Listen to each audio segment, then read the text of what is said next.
ஒரே நேரத்தில் தேர்தல்னு தான் சொல்லணும். அது என்ன ஒரே நாடு அப்படின்ற வார்த்தை குறித்து ஒரு அப்ஜெக்ஷன் இருந்துச்சு.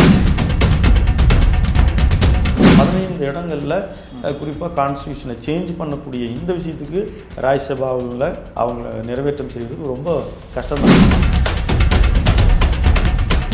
1951 தேர்தல், அது முதல் தேர்தல் வந்து ஓராண்டு நடைபெற்றது. 2029 ஒன் நேஷன் ஒன் எலெக்ஷன் நம்ம இம்ப்ளிமெண்ட் பண்ணிட்டோம்னு வச்சுக்கோங்க, மாநிலங்கள் எப்படி பாதிக்கப்படும்? ஒரு வருடத்தில் மத்திய அரசு கலைக்கப்படுது. இப்போ என்ன நிலைமை?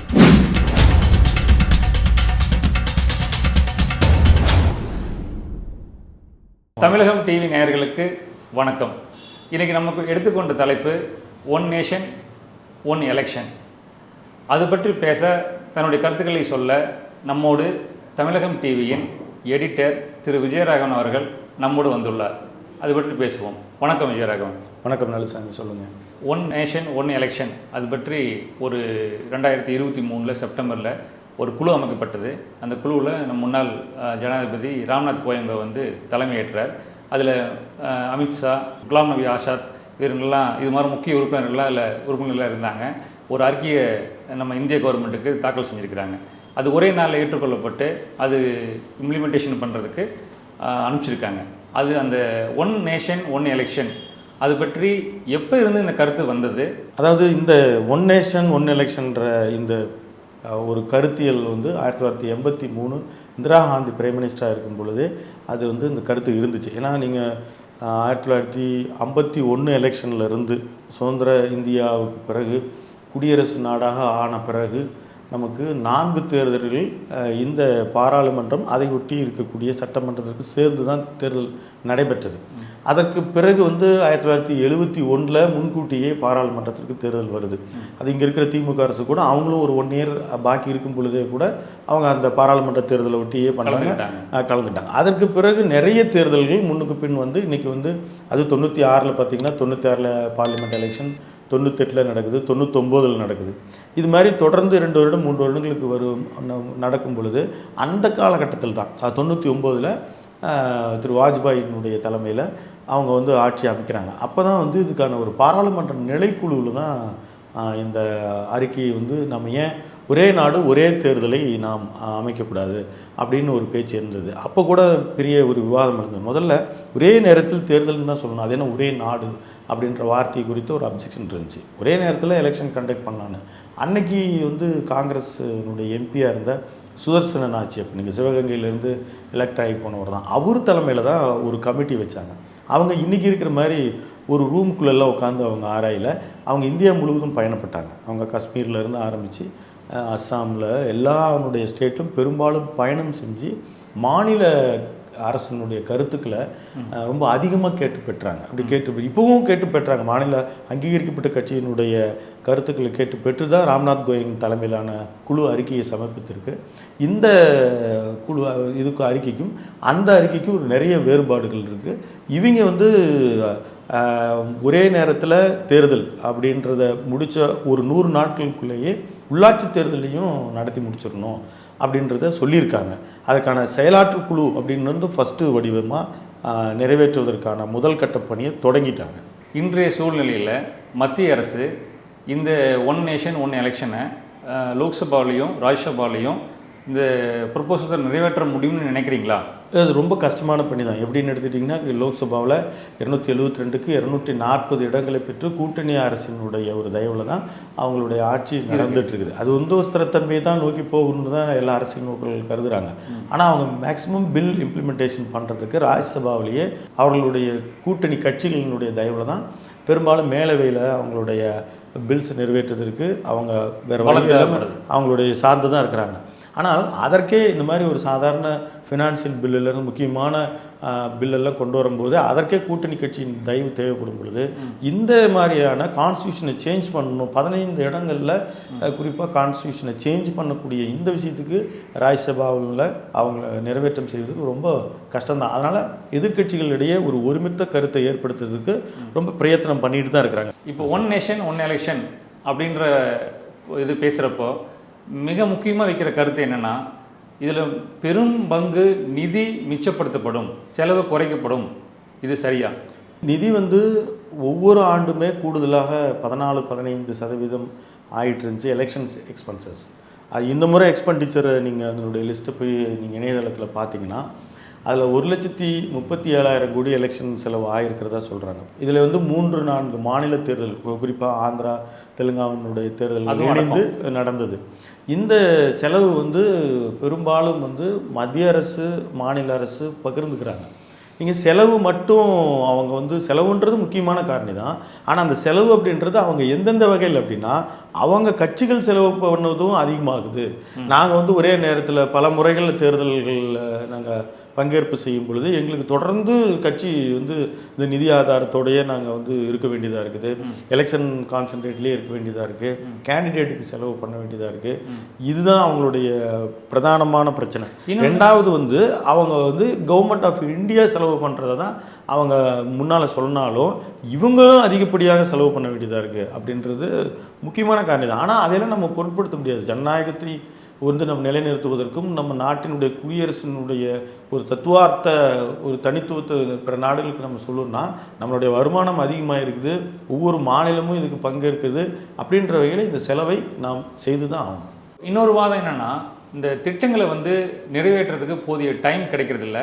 ஒரு மாநிலத்தில் எலெக்ஷன் இருந்தால் கூட திட்டங்களை நம்ம வந்து நிறுத்தி வைக்க வேண்டியிருக்கு அப்படின்ற ஒரு வாதமும் வைக்கப்படுது. கரெக்டு தான். நீங்கள் சொல்ல வர்றது வந்து இப்போ கோட் ஆஃப் கான்டக்ட் இம்ப்ளிமெண்டேஷன் இருக்கும் பொழுது நம்மளால் வந்து மக்கள் நலத்த திட்டங்களை செய்ய முடியறதில்ல. எப்பொழுதும் நாங்கள் தேர்தல் மூட்லேயே இருக்கிறது அப்படின்னு வந்து சொல்லப்பட்டாலும் கூட இந்த ஜனநாயக விழுமியங்கள் தாங்கியிருக்கிற இந்திய குடியரசில் தேர்தலை நோக்கி எல்லா கட்சிகளும் அரசு அவங்க அமைத்ததுக்கு பிறகு அடுத்த ஒரு தேர்தலை அவங்க சந்திக்கிற வரைக்கும் அவங்க எப்பயுமே அவங்க தேர்தல் சிந்தனையில் தான் இருந்தாக வேண்டும். நம்ம மக்களை திருப்திப்படுத்த வேண்டிய ஒரு கட்டாயத்தில் இருக்கணும்.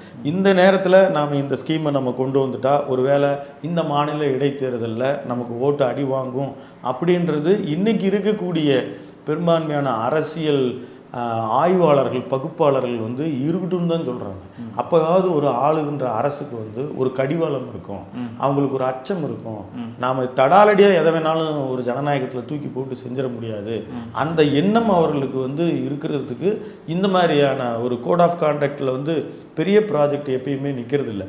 அந்த எலெக்ஷன் டூரியேஷன்ஸில் வந்து இப்போ ஒரு மெட்ரோ ஸ்கீம்ஸ் இருக்குன்னா ஃபண்ட் அலர்ட் பண்ணி ஒரு கான்ட்ராக்ட் கொடுத்துட்டாங்கன்னா அது போயிட்டே இருக்கும்.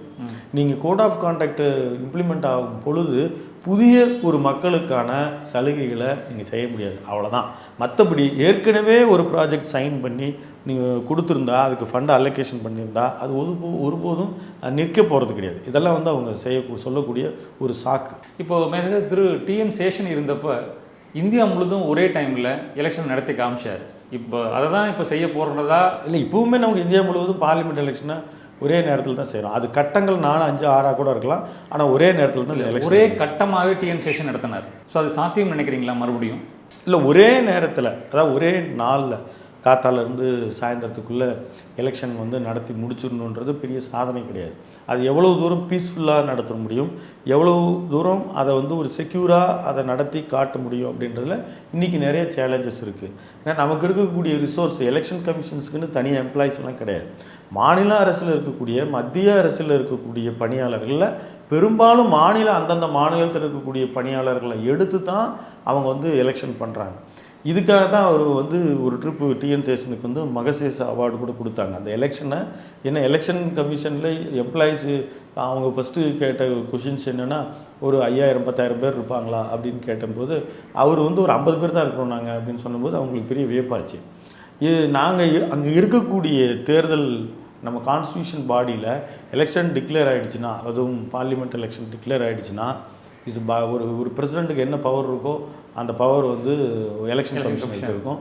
அந்த அதிகார குறிப்பாக அதை 1-3 ஆக்குனாங்க. பட் என்ன இருந்தாலும் இந்த அரசு ஜனநாயக அந்த தேர்தல் முறைகளை காப்பாற்றுவதில் அவர்களுக்கு பங்கு இருக்குது. நடத்தி முடிப்பது இன்றைக்கி ஒரே நேரத்தில் நடத்தி முடிப்பது சாதனை அல்ல. அதை வந்து இன்றைக்கி அஸ்ஸாம் மாதிரி, வெஸ்ட் பெங்கால், வடகிழக்கு மாநிலங்கள், இன்னும் சில இடங்களில் மலைப்பாங்கான பகுதிகள், இதிலெல்லாம் நடத்துறதுல சேலஞ்சஸ் இருக்குது. அதனால் ஒரே நேரம்னா அந்த டூரியேஷன் 1 மந்தில் ஒரு எலெக்ஷனை நடத்தி முடிச்சுடுவது தான் கரெக்டாக இருக்கும். இன்னொரு முக்கியமான கேள்வி என்னென்னா, இதை பற்றி மக்களுடைய கருத்து எப்படி இருக்குன்னு நீங்கள் நம்ம நினைக்கிறீங்க? இல்லை, மக்கள் வரவேற்கிறாங்களா இல்லை இதை பற்றி?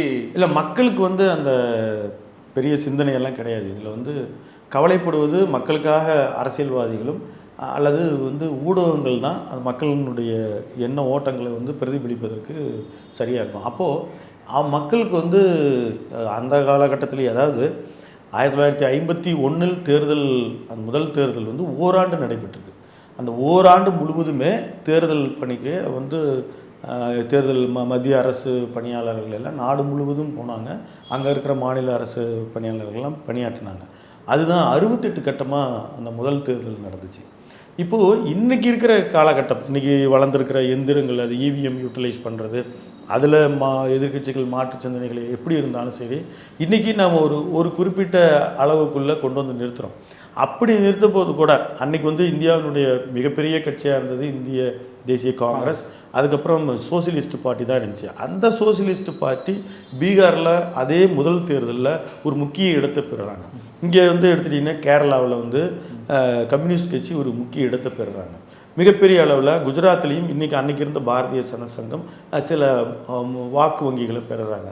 அதுக்கடுத்து வந்த தேர்தலில் 57 நடக்குது, 62 இங்கே திராவிட முன்னேற்ற கழகம் வந்து பங்கு பெறுது. அவங்களும் ஒரு குறிப்பிடத்தகுந்த வெற்றியெல்லாம் பெற்றுட்டு தான் வராங்க. அப்போது மாநில அரசு மத்திய அரசு அப்படின்னு மக்களுக்கு வந்து பிரித்து பார்க்குற, அவங்கள இமீடியட் ரெப்ரசன்டேட் பண்ணுறது யார் அப்படின்னு பிரித்து பார்க்குற எண்ணங்கள் வந்து சமீபத்திய தேர்தல் நீங்கள் கர்நாடகாவில் பார்த்துருக்கலாம், நீங்கள் வந்து இப்போ ஆந்திராவில் பார்த்துருக்கலாம், ஒரு மத்திய தேர்தல் இதில் ஒரிசாவில் பார்த்துருக்கலாம். மக்கள் வந்து அந்த சேஞ்சஸ் விரும்பியிருக்காங்க. ஒரு இடத்துல மத்திய அரசையே கொண்டு வந்திருக்கிறாங்க. 25 ஆண்டுகள் ஆண்டு கொண்டு இருந்த மாநில அரசை வந்து வீழ்த்தியிருக்காங்க. அதனால் அவர்களுடைய தேவை அந்தந்த நெருக்கமாக இருக்கக்கூடிய உள்ளாட்சி மாநில அரசுகளை பற்றி மட்டும்தான் அவர்களுக்கு சிந்தனை இருக்கும். ஸோ இதில் மிக முக்கியமாக அனைத்து மாநில கட்சிகள், மாநிலங்களை ரெப்ரசன்டேஷன் பண்ணுற கட்சிகள் தான் ஒருமித்த கருத்தில் எதிர்ப்பு தெரிவிக்கிறாங்க, இதை இம்ப்ளிமெண்ட் பண்ணக்கூடாது அப்படின்றது. அது பற்றி என்ன? இல்லை, அதாவது இப்படி இருக்கும்பொழுது மாநில கட்சிகள் பெரும்பான்மையான அவங்க ஒரு டேட்டா சொல்கிறாங்க. அதாவது அங்கீகரிக்கப்பட்ட கட்சிகள் அப்படின்ற வகையில் 35 கட்சிகள் தங்களை ஆதரிப்பதாகவும் 15 கட்சிகள் தங்களை எதிர்ப்பதாகவும் ஒரு 15 கட்சி எந்த கருத்தும் சொல்லலை அப்படின்னு சொல்கிறாங்க. ஆனால் அங்கீகரிக்கப்படாத மாநில கட்சிகள் இருக்குது. இப்போ கடந்த தேர்தல் அந்த திரு ராம்நாத் கோயங்க தலைமையில் நடக்கும் பொழுதுலாம் இங்கே விடுதலை சிறுத்தைகள் ஒரு கட்சியாக அங்கீகாரம் பெறலை. அது மாதிரி நிறைய கட்சிகள், இப்போ நம்ம தமிழ்நாட்டில் ஜனநாயக உரிமைகளை பற்றி பேசக்கூடிய நிறைய கட்சிகள் இருக்கின்றன, அவங்க அங்கீகாரம் பெறலை. ஆனால் அவங்களும் அவங்களுடைய கருத்துக்களை வந்து பொதுமக்கள் சார்பாக அவங்களும் ரெப்ரசன்ட் பண்ணாங்க. அப்படியே அவங்களுடைய முக்கியமான கருத்து இந்த ஒன் நேஷன் ஒன் எலெக்ஷன் அப்படின்றது அவங்க கடுமையாக எதிர்க்கிறாங்க. இப்போது தமிழ்நாட்டில் பொறுத்த மட்டும் தேர்தல் அரசியலில் பெரிய பங்கை நடிகர் திரு கமலஹாசன் பெறலை. ஆனால் அவரே அவருடைய கட்சி இதில் வந்து ஒன் நேஷன் ஒன் எலெக்ஷன் சாத்தியமில்லை, நாங்கள் எதிர்க்கிறோன்னு தான் பதிவு பண்ணியிருக்காங்க. அந்த மாதிரி அந்த மாநில கட்சிகளாக இருப்பவை வந்து ஏன் எதிர்க்குது அப்படின்னா, இந்த ஒன் நேஷன் ஒன் எலெக்ஷன்றதை ஒன் நேஷன்றதே அவங்க எதிர்க்கிறாங்க. நம்ம நீங்கள் அமெரிக்காவோட ஒப்பிட்டு இதை ஓட்டு நீங்கள் வந்து இந்தியான்றது பன்முக ஒரு தன்மை கொண்ட ஒரு நாடு, பல மொழிகளை பேசக்கூடிய, பல கலாச்சாரங்களை கொண்டிருக்கிற, பல உணவு பழக்க வழக்கங்களை கொண்டிருக்கிறதுனால இது முதல்ல ஒரு நாடு கிடையாது அப்படின்னு அவங்களுடைய கருத்து. அடுத்து நீங்கள் ஒரே எலெக்ஷன் அப்படின்றத வந்து நீங்கள் கொண்டு வரதுல வந்து மாநில கட்சியினுடைய அங்கீகாரம், இப்போ அந்த ராம்நாத் கோவிந்த் கமிட்டி பற்றி தான் நம்ம பேசுகிறோம். அதில் என்ன சொல்லியிருக்காங்கன்னா, இந்த எலெக்ஷன் இம்ப்ளிமெண்டேஷனுக்கு ஒரு சில இடங்களில் 50% மாநில அரசினுடைய ஒப்புதலை பெற வேண்டும். இதுவே நமக்கு சிக்கல் தான். ஏன்னா ஏற்கனவே ஸ்டேட் லிஸ்ட்டு சென்ட்ரல் லிஸ்ட்டுன்னு நம்ம அதிகார பகிர்வில் வச்சுருக்கிற இடத்துல கன்கரண்ட் லிஸ்ட்டில் வந்து நீங்கள் நம்ம மாநில மத்திய அரசினுடைய ரெண்டையும் சேர்ந்து இருந்தாலும் சென்ட்ரலுக்கு என்ன பவரோ அதுதான் அதிகம், அப்படி தான் வந்து சட்டங்கள் சொல்லும். அப்போது நீங்கள் முற்றிலுமே மாநில உரிமைகள் மறுக்கப்படும். இப்போ மாநில கட்சியினுடைய ஒரு சில விஷயங்கள் இதை வந்து திடீர்னு ஒரு எலெக்ஷனை கொண்டு வந்து பண்ணுறதுன்னா மாநிலனுடைய ஒப்புதலே தேவையில்லைன்ற மாதிரி ஆகும் பொழுது முழுக்க மத்திய அரசு என்ன நினைக்குதோ அந்த தேர்தல் முறைகள் தான் நடைபெற மாதிரி இருக்கும். 2029 ஒன் நேஷன் ஒன் எலெக்ஷன் நம்ம இம்ப்ளிமெண்ட் பண்ணிட்டோம்னு வச்சுக்கோங்க. அப்போது மாநிலங்கள் எப்படி பாதிக்கப்படும்?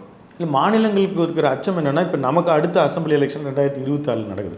அது யாரோ ஒரு XYZ யாரோ ஒருத்தர் சிஎம் ஆயிடும். அப்போது 2026க்கு அப்புறம் நீங்கள் சொல்கிற மாதிரி 2029 ஒரு தேர்தல் நடக்குது. அப்போ 3 வருஷம் தான் இதனுடைய ஆயுட்காலம் இருக்கும். இது மாதிரி கிட்டத்தட்ட 17 ஸ்டேட்டு வருது. வெஸ்ட் பெங்கால்லேருந்து அசாம்லேருந்து 17 ஸ்டேட்டு வந்து 3 வருட ஆயுட்காலத்தில் அது வந்து கலைக்கப்பட்டு மீண்டும் அவங்க 2029 அவங்க பொது தேர்தலை சந்திக்கிறாங்க. ஓகே, இது ஒரு முறை இந்த மாதிரி ஆகுது. அடுத்து 5 வருஷத்தில் வந்து ரொட்டீன் ஆயிடுது அப்படின்னு நம்ம பார்த்துட்டா, இடையில ஏதோ ஒரு இடத்துல இப்போ இங்கே நடந்த மாதிரி இப்போ செல்வி ஜெயலலிதா அவங்களுடைய இயற்கை எதிராங்க, அப்போது ஒரு கொலாப்ஸ் ஒரு கன்ஃபியூஷன் ஆகுது. இப்போ மத்திய பிரதேசத்தில் அந்த மாதிரி ஒரு ப்ராப்ளம் வந்து டிசால்வ் ஆகுது. அப்போது என்ன நடக்கும்? ஒரு வேளை வந்து 7வது அட்டவணையில் கான்ஸ்டியூஷனில் ஒரு மாநில அரசுக்குன்னு தனித்த உரிமை, எங்களுக்கு இந்த அசம்பிளி வேணான்னு டிசால்வ் பண்ணிவிட்டு ரீஎலெக்ஷன் வைங்கன்னு சொல்லக்கூடிய பரிந்துரை மாநில அரசுக்கு இருக்கு. இப்போ அப்படி பண்ணிடுறாங்க. அப்போது ஒரு 2030 31 ஒரு மாநிலத்தில் தேர்தல் வருது. அந்த தேர்தல் வந்து அவங்க எலெக்ட் ஆகுறாங்க. எலெக்ட் ஆனதுக்கப்புறம் மறுபடியும் 2034 தேர்தல் வரும்போது அவங்க கலைச்சிட்டு மறுபடியும் அவங்க அந்த தேர்தலில் தான் சந்திக்கணும். இப்போ என்ன பிரச்சனை? இது எங்கே நம்ம செலவு மிச்சமாக போகுது? நல்லா நீங்கள் அலசி ஆராய்ச்சி சொல்லி பாருங்கள். இன்றைக்கி வந்து 46 ரூபாய் வந்து ஒரு ஓட்டுக்கு செலவாகிறதா சொல்கிறாங்க. ஃபஸ்ட் எலெக்ஷனில் ஒரு ஓட்டுக்கு 6 பைசா ஆச்சு. மொத்த தேர்தல் ஒரு வருடம் நடந்து முடிந்த 68 கட்ட தேர்தலுக்கு 10 கோடி ரூபாய் செலவானதா அரசு கணக்கு சொல்லுது. அன்னைக்கு இருந்த நாடு வேற, இன்னைக்கு இருக்கிற இந்தியா வேற. இந்த எலெக்ஷன் இப்போது ரிப்பீட்டட் எலெக்ஷன் வருது. ஒரு எலெக்ஷன் வந்து இடையில வந்து கலைக்கப்படுது. இப்போ அவங்க என்னென்னா பிரதானமாக அவங்க அதில் கருத்தில் கொள்வது, பார்லிமெண்ட் நாங்கள் இறங்கிட்டோமா, நீங்கள் வந்து இப்போ அசம்பிளியும் இறங்கிட்டு மறுபடியும் எங்களோட சேர்ந்து தேர்தலை சந்திக்கணும் அப்படின்றாங்க. ஸோ பார்லிமெண்ட்டில் ஒரு நிலையற்ற தன்மை வருது. அப்போ என்ன பண்ணுறது? ஒரு எலெக்ஷன் நடந்து முடிஞ்சிருச்சு. நாடு முழுவதும் சட்டசபைகள் முழுவதுமாக முழு மாநிலமும் இந்தியா முழுவதும் இருக்கின்ற மாநிலங்களுக்கு தேர்தல் நடந்து முடிஞ்சிருது. ஒரு வருடத்தில் மத்திய அரசு கலைக்கப்படுது. இப்போ என்ன நிலைமை? இப்போ இந்த பிரச்சனைகளுக்கெல்லாம் ஒரு தெளிவான தீர்வு இல்லை. அப்போது மறுபடியும் எலெக்ஷன் நம்ம சந்திச்சு தான் ஒரு நிலையற்ற ஜனநாயகம் அந்த ஒரு மிகப்பெரிய ஆபத்து. எப்பெல்லாம் நம்ம ஜனநாயகம் வீக்காக இருக்கிறதா ஃபீல் பண்ணாங்களோ அல்லது புதிதாக ஒரு அரசு ஆட்சிக்கு வருதோ அப்போல்லாம் நம்ம அண்டை நாடுகள் நம்மளை வந்து சீண்டிப்பாங்க. இப்போ போர் அச்சமெல்லாம் நமக்கு இருக்குது. அதே மாதிரி பங்குச்சந்தையிலேருந்து இன்றைக்கி உலகத்தில் நம்ம கனெக்ட் ஆகியிருக்கிற முறையில் எல்லாமே ஒரு ஸ்திரத்தன்மையான அரசுன்றது ரொம்ப முக்கியமான விஷயம். அப்போ இந்த இம்ப்ளிமெண்டேஷனில் நிறைய நமக்கான சந்தேகங்களுக்கு தீர்வுகள். ஏன்னா திரு ராம்நாத் கோவிந்த் அவர்களுடைய உயர்மட்ட குழுவினுடைய அறிக்கையில் 18,624 பேஜஸ் இருக்குது. ஒரே நாளில் அவங்க வந்து ஓரிரு நாளில் அது யார் படிச்சிருப்பாங்கன்னு தெரில. அது யார் அங்கே இம்ப்ளிமெண்டேஷன் பண்ணதில் வந்து மிக முக்கியமாக லா மினிஸ்டர் இருக்கார், நம்ம ஹோம் மினிஸ்டர் இருக்கார், அமித்ஷாவும் இருக்கிறார். இவங்களுடைய கருத்து வந்து ரொம்ப நாளாக இதுதான். இது வந்து குலாம் நபி ஆசாத் தான் முக்கியமான இருக்கிறார். அவர் இன்றைக்கி பிஜேபியினுடைய ஆதரவு நிலைப்பாட்டை எடுத்துட்டார். அப்போ அங்கே காங்கிரஸினுடைய ஆதிரஞ்சன் சொல்லி முன்னாள் பார்லிமெண்ட்டினுடைய மிக சீனியர் லீடர் அவரும் இருக்கிறதா செய்கிறார். அவர் வந்து ஒரு பேருக்காக தான் அவரை இணைச்சிருக்காங்க. அதுமாதிரி அங்கே இருக்கக்கூடிய அதுவும் கூட ஒரு அரசியல் விமர்சகர் சொல்லியிருந்தார். என்னென்னா அந்த குழுவில் இருக்கிறவங்க எல்லாமே உயர்மட்ட குழுன்னு பேர் எப்படி வச்சாங்களோ அது மாதிரி எல்லாம் ஒரு உயர்மட்டத்திலே வாழ்ந்துட்டுருக்கிறவங்க. ஒரு கிராமப்புறத்தில் என்ன பிரச்சனை, உள்ளாட்சி அமைப்பில் இருக்கக்கூடிய சட்ட சிக்கல்கள் என்ன, அதை இம்ப்ளிமெண்டேஷன் பண்ணுறதுல இருக்க சிக்கல்கள் என்ன, இதெல்லாம் ஒரு முழுமையாக தெரியல. பிரசிடெண்ட்டாக அவர் இருந்தவங்க தலைமையில் இருந்தாலும் கூட அவங்களுக்கு வந்து இந்த எங்கே சுற்றுப்பயணம் பண்ணாங்க அப்படின்றது தான் மிக முக்கியமான கேள்வி. மக்கள் பிரதிநிதித்துவ சட்டம் 1951 இது திருத்தம் கொண்டு வரப்படுமா இல்லை தேவைப்படுமா? இதை பற்றி மக்கள் பிரதிநிதித்துவ சட்டத்தை வந்து அவங்க பலமுறை திருத்தியிருக்காங்க. 2015 ஒரு முறை அது திருத்தம் மேற்கொள்ளப்பட்டிருக்கு. அதாவது எம்பி எம்எல்ஏனுடைய அவங்களுக்கு நேரடியாக விசாரிக்கணும். அந்த சட்டத்தின் பிரகாரம் தண்டிக்கப்பட்டவங்களும் இருக்கிறாங்க. நிறைய இப்போ இதெல்லாம் வருது. அந்த தனி கோர்ட் வைக்கிறது, தனிப்பட்ட முறையில் உடனடியாக அவங்க வழக்கை எடுத்துக்கிறது, கேஸும் நடந்துகிட்ருக்குது. முன்னாள் இப்போ இருக்கிற அமைச்சர்கள் கடந்த காலகட்டத்தில் நடந்த அவர்கள் மீது இருக்கிற குற்றச்சாட்டுகளை வந்து மக்கள் பிரதிநிதித்துவ சட்டத்தின் அடிப்படையில் தான் பதவியில் அந்த எம்பி எம்எல்ஏக்கள்லாம் இருக்கிறதான் செய்கிறாங்க. அதனால் அது போதுமான, அதாவது நடைமுறைப்படுத்துவதில் இருக்கக்கூடிய துரிதம் தான் இங்கே பிரச்சனை. ஒன் நேஷன் ஒன் எலெக்ஷனில் இப்போ இடைத்தேர்தல் வந்து எம்பி எம்எல்ஏவுக்கு வந்து இடைத்தேர்தல் வர்றப்ப அது வந்து இப்போது அந்த 5 வருஷத்துக்கு காத்திருக்கணுமா, இல்லை இடையில தேர்தல் நடத்துறதுக்கு உண்டான வாய்ப்பு இருக்கா? இது அதில் என்ன சொல்லியிருக்காங்க இந்த அறிக்கையில்? இல்லை, இந்த அறிக்கையில் இடைத்தேர்தல்களை பற்றி அவங்க விவரிச்சிருக்கிற பகுதிகளை நம்ம வந்து பெரும்பாலும் வாசிப்பதற்கு நம்ம வந்து இன்னும் சரியான ஒரு இது கிடைக்கல. பட் இப்போது பப்ளிக் டொமைனில் கிடச்சிருக்கிற தகவல் பற்றி இடைத்தேர்தல்களில் அவங்க வேறு வழியில் நடத்தி தான் ஆகணும் அப்படின்ற மாதிரி கருத்து இருக்கிறதாக தான் நம்ம அறிகிறோம். அப்படி பார்த்துட்டா அப்புறம் நம்ம எங்கே இந்த எலெக்ஷன் எக்ஸ்பென்சஸ் எப்படி இது பண்ணுறதுன்னு தெரில. அது மாதிரி ஒரு மாஸ் எலெக்ஷன்ஸ் இதுதான் இப்போ எதிர்கட்சிகள் கேட்குற மிக முக்கிய கேள்வி. இல்லை, இரண்டாவதாக வந்த நபரை வந்து அந்த மாதிரி வாய்ப்பே கிடையாது. இது இப்போ நீங்கள் நடந்து முடிந்த இலங்கை எலெக்ஷனில் அப்படி ஒரு கான்ஸ்டியூஷனில் ஒரு லைன் இருக்குது. அதை வந்து வெரி ஃபர்ஸ்ட் டைம் அவங்க அதை இம்ப்ளிமெண்ட் பண்ணியிருக்காங்க. நம்மக்கிட்ட அந்த செகண்ட் சாய்ஸ்ன்ற வாய்ப்பே கிடையாது. ஆனால் ஒரு பெரும்பாலான அதுக்கான என்ன பரிந்துரை அவங்க ஸ்ட்ராங்காக பண்ணியிருக்காங்கன்னு தெரில. ஆனால் இடைத்தேர்தல்ன்றது வந்து தவிர்க்கவே முடியாது. ஒருத்தர் வந்து அகால மரணம் அடைகிறாரு, அல்லது ஒரு குரூப் வந்து கட்சியை உடைக்கிறாங்க, இல்லை ராஜினாமா பண்ணுறாங்க. இந்த ராஜினாமா கட்சி தாவல் தடைப்பட்டு வரும்போது இப்போ அவங்களே ராஜினாமா பண்ணிடுறாங்க.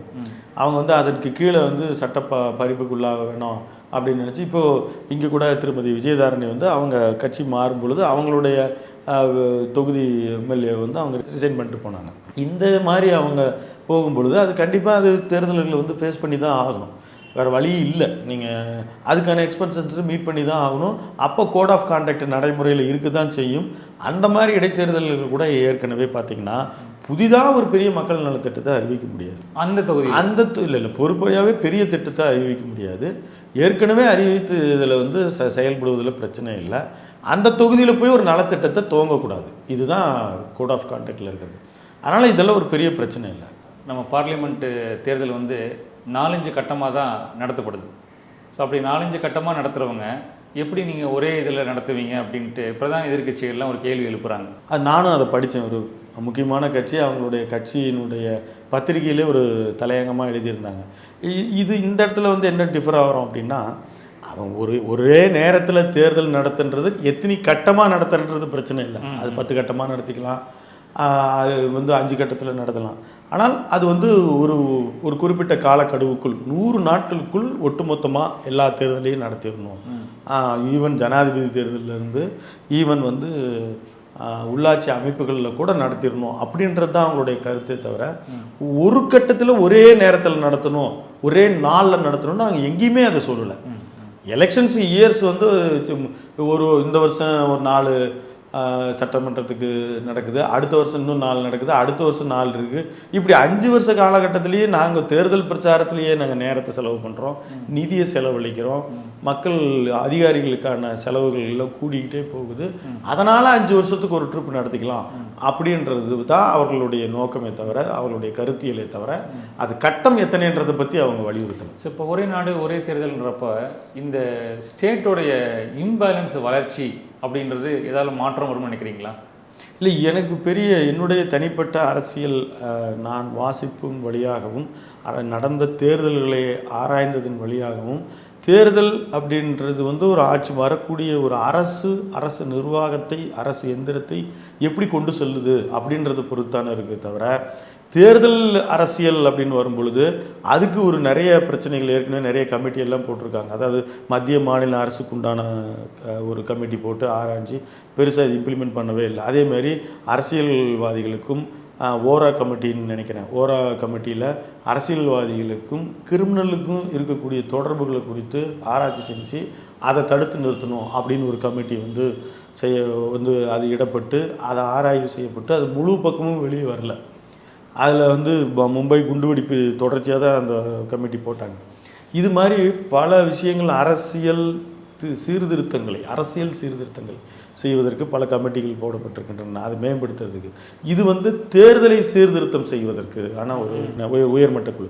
இந்த தேர்தல் சீர்திருத்தம் அப்படின்றது வந்து தேர்தலை ஃபேர் அண்ட் ஃப்ரீ அப்படி நடத்தி தான் நம்ம கொண்டு போகணுமே தவிர, இது வந்து ரிப்பீட்டடாக எலெக்ஷன்ஸ் வரதில் அவங்களுக்கு நிறைய எந்த ஒரு கவர்மெண்ட்டுக்கும் சங்கடங்கள் இருக்குது. குறிப்பாக மத்திய அரசுக்கு நிறைய சங்கடங்கள் இருக்குது. அவங்க பணிந்து போக வேண்டியதாக இருக்குது. மாநில அரசு மக்களுக்கு ஒரு முறையை வந்து அவங்க ரெக்வஸ்ட் பண்ண வேண்டியதாக இருக்குது. அவங்க நினைக்கக்கூடிய பல விஷயங்களை செய்ய முடியல. அதுதான் பயப்படுறாங்க. இன்றைக்கி சில நேரங்களில் வந்து திரு மோடி அவர்களோ அல்லது திரு அமித்ஷா அவர்களோ அவங்க பேசக்கூடிய விஷயங்கள் வந்து ஒரு ஜனநாயகத்தை விட்டு வழுவி சர்வாதிகாரத்தை நோக்கி போயிருமோன்ற ஒரு ஒரு ஐயம் அச்சம் எதிர்க்கட்சிகளுக்கு மத்தியில் இருக்குது. அதனால தான் அவங்க எதிர்க்கிறாங்க. இப்போ தேர்தல் கமிஷன் இதை பற்றி என்ன நிலைப்பாடு எடுத்திருக்காங்க? இல்லை, தேர்தல் கமிஷன் அப்படின்றனுடைய சுப்ரீம் பவர் வந்து அந்த எலெக்ஷன் டூரியேஷனில் தானே தவிர அவங்களுக்கு கருத்து சொல்லும் வலிமையெல்லாம் கிடையாது. அவங்க வந்து இம்ப்ளிமெண்டேஷனை எப்படி பண்ணணுன்றது மட்டும்தான். இப்போது நீங்கள் முதல் கேள்வியாக கேட்ட மாதிரியே இப்படி ஒருவேளை இது வந்து ராஜ்யசபாவில் எதிர்க்கட்சிகளினுடைய ஒரு யோகோபித்த ஆதரவோ அல்லது ஒரு ஓரளவு பெரும்பான்மையோ பெற்று நிறைவேற்றம் செஞ்சாலும் அடுத்து வந்து இது அப்போ தான் ஆராய்ச்சி செய்யப்பட்டு கோர்ட்டுக்கு போகணும். அப்போ தான் எலெக்ஷன் கமிஷன் தன் கருத்தை சொல்லும். அந்த கருத்துக்களில் வந்து மாறுபாடு இருந்தால் மறுபடியும் ஒரு கான்ஸ்டியூஷன் பெஞ்சஸ் வச்சு கூட ஆராய்ச்சி பண்ணலாம். அதனால் எனக்கு தெரிந்த வரைக்கும் இது எனக்கு தெரிஞ்ச ஒரு 3-4 தேர்தலில் வாய்ப்பு இல்லை அப்படின்னு நான் நினைக்கிறேன். மத்திய அரசில் அங்கம் வைத்துட்டு இருக்கிற கூட்டணி கட்சிகள், பிரதான 2-3 கூட்டணி கட்சிகளுடைய நிலைப்பாடு இந்த ஒன் நேஷன் ஒன் எலெக்ஷனில் எப்படி இருக்குது? இல்லை, இதெல்லாம் பெரும்பாலும் என்னென்னா இன்னைக்கு ஏன்னா அவங்களும் ஒரு ஸ்டேட் ரெப்ரசன்டேஷன் தான் அந்த கட்சிகள். இல்லை, ஆமாம். ஆனால் இதில் தான் அது என்ன பிரச்சனை என்ன இருக்குன்னா, அவங்க பிஜேபி மெஜாரிட்டியாக இருந்த பொழுது அன்னைக்கு அவங்க கூட்டணி கட்சியாக இருந்தவங்க எல்லாமே பெரும்பாலும் ஆதரவு தெரிவிச்சிட்டாங்க. குறிப்பாக அன்றைக்கி நம்ம தமிழ்நாட்டில் இருந்து கூட அதிமுக ஆதரவு தெரிவிச்சது. ஆனால் இவங்க இன்றைக்கி அவங்க நிலைப்பாட்டை வந்து மாற்றிப்பாங்க. அதில் நிறைய கொஷின்ஸ் மட்டும் கேட்பாங்க. மாற்றிக்கிறதுனா எங்களுக்கு இதில் டவுட் இருக்குது, அதில் டவுட் இருக்குன்னு. அது மாதிரி தான் இன்றைக்கி மைனாரிட்டியாக வந்து ஒரு 240 சீட் இருக்கிறனால பிஜேபியில் அவங்க பெரும்பாலும் ஆதரவு தெரிவிக்கிறீங்கெல்லாம் அதனுடைய ஓட்டுனுடைய வாக்கெடுப்பு பில்லு இம்ப்ளிமெண்டேஷன் வரும் பொழுது என்ன நிலைப்பாடு வேணாலும் எடுப்பாங்க. அவங்க வந்து மாற்றியும் பேசுவாங்க. அதனால் இந்த கட்சி இந்த கருத்து சொன்னிச்சு அப்படின்னு நம்ம பதிவு பண்ணோம்னா அடுத்து அவங்க மாற்றி சொல்வதற்கு ஏராளமான வாய்ப்பு இருக்குது. அதில் குறிப்பாக பீகாரினுடைய ஐக்கிய ஜனநாயக தளத்தினுடைய நிதிஷ்குமார் எப்படி வேணாலும் பேசுவார். அவர் இப்போ எதிர்கட்சியில் இருக்கிறவங்க இதுக்கு யாராலும் ஒரு கட்சியினாலும் ஆதரவு தெரிவிச்சிருக்காங்களா? எதிர் முகாமில் இருந்தெல்லாம் யாரும் ஆதரவு தெரிவிக்கல. கூட்டணி கட்சிகளில் இருக்கிறவங்க தான் ஆதரவு தெரிவிச்சிருக்காங்க. சில பேர் நியூட்ரலாக இருக்காங்க. இப்போ மாயாவதி மாதிரி இருக்கிறவங்கெல்லாம் வந்து அவங்களுக்கு கொஞ்சம் தத்துவார்த்த குழப்பத்துக்கு அந்த எவ்வளோ பெரிய ரெப்ரசன்டேட்டிவாக இருந்தவங்க, சிஎம்மாக இருந்தவங்க, அவங்களுக்கு இப்போ குழப்பமெல்லாம் வந்துருச்சு. அவங்களும் மாறி மாறி தான் பேசுகிறாங்க. அதனால் இது வந்து பிஜேபிக்கே மிகப்பெரிய சேலஞ்சஸ் தான். இது வந்து ஒரு ஒருமித்த கருத்தை ஏற்படுத்தி நிறைவேற்றம் செஞ்சு அதை வந்து மறுபடியும் கோர்ட்டு பெஞ்சுக்கு கொண்டு போய் இதில் தேர்தல் கமிஷன்ஸ் தங்களுடைய கருத்துக்களை எல்லாம் சொல்ல ஆரம்பிச்சு அதனால் நிறைய சேலஞ்சஸ் இருக்குது. தெரிஞ்சு 2029 அவர் நிறைவேற்றம் செய்வதற்கு வாய்ப்பே இல்லை. உங்களுடைய கருத்துக்கு மிக்க நன்றி. மீண்டும் ஒரு நல்ல தலைப்போடு உங்களை சந்திப்போம். வணக்கம்.